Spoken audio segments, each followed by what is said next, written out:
প্রিয় দর্শক, আপনারা দেখতে পাচ্ছেন আমাদের ক্যামেরার সামনে এক বোন দাঁড়িয়ে আছে। এই বোনটি আমাদের ক্যামেরার সামনে কেন আসলো সেই কথাগুলো আমরা জানবো। আসসালামু আলাইকুম, কেমন আছেন? ভালো আছেন? একটু জোরে বলবেন। এই যে আমাদের ক্যামেরার সামনে কেন আসছেন? অনেক দুঃখ করে অনেক কষ্ট করে এসেছি। দুঃখ কষ্ট নিয়ে এসেছেন। তো আপনার এই দুঃখ কষ্টের গল্পটা আমাদের একটু শোনান। মনে করো ছোটবেলায় মা মারা গেছে, পরে বাবা বিয়া করে ফেলে দিয়ে চলে গেছে, আর নানির কাছে মানুষ হয়েছে, অনেক কষ্টে মানুষ হয়েছে। এখন বাসা বাড়িতে নানি তো আগে কাজ করে খাওয়াই, এখন তার পারে না, এখন নিজের কাজ করে খাইতে হয় বাসা বাড়িতে। এখন ইউটিউবটা শুনছে, এখন যে সুন্দর একটা মনের মানুষ পায়, যদি বিয়ে শাদি করতে চায় এবং দায়িত্ব নিতে চায় তাহলে বিয়ে শাদি করবে।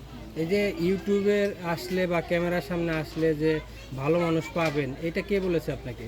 এখন ভাগ্যের কথা ভাই, এটা হলো ভাগ্য। ভালো আর খারাপ তো কেউ দেখে কারোর বুঝতে পারবে না। জি। এখন যে কর্মে থাকে তাহলে পাবো, আর না থাকে সেটা তো আর কিছু করার নেই। আপনার বিয়ে হয়েছে? না, বিয়ে হয়নি। এখনো বিয়ে হয়নি? বয়স কত? 22 বছর। 22 বছর। পড়াশোনা করেছেন? না, পড়াশোনা করিনি, এমনি নাম টাম লিখতে পারি। এমনি নাম লিখতে পারেন? আচ্ছা, তাহলে এখন আপনি কি করছেন? আপনি এখন মানুষের বাড়িতে কাজ করি। মানুষের বাড়িতে কাজ করেন? মানুষের বাড়িতে কাজ করেন, এই কত টাকা পান? মাসে 4,000 টাকা। 4000 টাকা। এই 4000 টাকা দিয়ে কয়জন মানুষ চলেন আপনারা? আমার নানি আর আমি কিন্তু ঠিক মতন খাইতে পারি না, তো এই জন্যই তো অনেকটাই কষ্টে আছি। মনে করো ঘর ভাড়া দিয়ে অনেক কষ্টে খাই, খুব চলার মতন সেরকম নেই। আচ্ছা, হুম। চলতে খুব অসুবিধা হচ্ছে।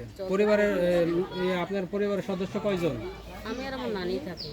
আপনি আর আপনার নানি? আচ্ছা, তা আপনাদের পরিবারে সাপোর্ট দেওয়ার মতো আর কেউ নাই? আছে, কিন্তু গরিবের কারণে কেউ আত্মীয় স্বজন থাকলেও কি জিগায় কেউ করে না। তো এই যে এখন ক্যামেরার সামনে আপনি আসছেন কি মানে বিয়ের সাথে বসার জন্য না সহযোগিতার জন্য? এখন যে আমার বিয়ে শাদী আমার দেখে যদি বিয়ে শাদী কেউ করতে চায়, সেই তো আমার পাশে দাঁড়াবে, আমার দুঃখ সুখের পাশে এসে দাঁড়াবে। আমি সেই রকম মানে তাহলে আর আপনার সহযোগিতা দরকার না, হবে না? সহযোগিতা কেন, সে যদি আমার ভালোবেসে দেখবেই তো আমার যে আমার কিছু নাই, সে যদি আমার পাশে দাঁড়ায় এসে যে বলবে তার কিছু নাই, তার দায়িত্বটা মিলেই সে একটু সুন্দরভাবে চলুক, সে তো আমার দেখেই আমার ফোনটা দেবে। আমি ওইটুকুই চাই। তা আপনার বয়স তো এখন 22 বছর। তো এই 22 বছরে এখন আপনার কেমন বয়সের ছেলে আপনার পছন্দ? এবং আমার কোনো বয়স দিয়ে কোনো সমস্যা নাই, যদি সে আমার বিয়ে করতে যাবে, বয়স্ক হোক ইয়ং হোক, আমার কোনো সমস্যা নেই। বয়স্ক হোক জোয়ান হোক সমস্যা নাই। এখন বয়স্ক যদি মনে করেন যে আপনার তো 22 বছর, এখন যদি 70 বছরের এক বুড়োটা আপনাকে পছন্দ করে?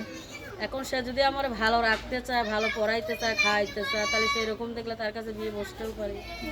এখন এই ভালো পড়াইতে চাই খাওয়াইতে চাই, এই জন্য কি শুধু বিয়ে বসবেন নাকি একটু ভালোবাসারও প্রয়োজন আছে? না, আমার এইটাই যথেষ্ট।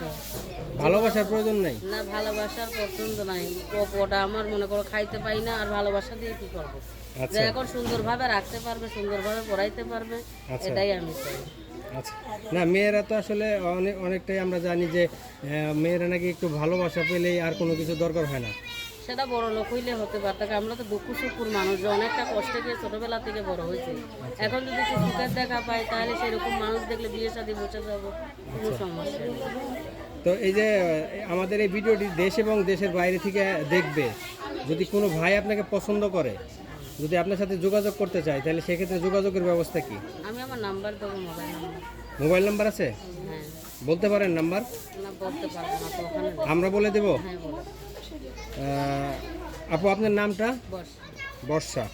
প্রিয় দর্শক, আপনারা এই বর্ষার সাথে যদি যোগাযোগ করতে চান, তাহলে এই ফোন নাম্বারে যোগাযোগ করতে পারেন। 01923 397324। নাম্বারটি আবারও বলে দিচ্ছি, 01923397324। এই নাম্বারে যোগাযোগ করবেন। দর্শকদের উদ্দেশ্যে আপনার কিছু বলার আছে? দর্শকদের একটু বলার আছে একটাই কথা, যে কেউ খারাপ মতলব নিয়ে আসে না, যদি আসে ফোন দিতে থাকো, ভালো মতলব নিয়ে আমরা ফোন দিই, আর আমি কারোর সাথে বেইমানি করবো না। আচ্ছা, ঠিক আছে, ভালো থাকবেন। আসসালামু আলাইকুম। ওয়ালাইকুম আসসালাম।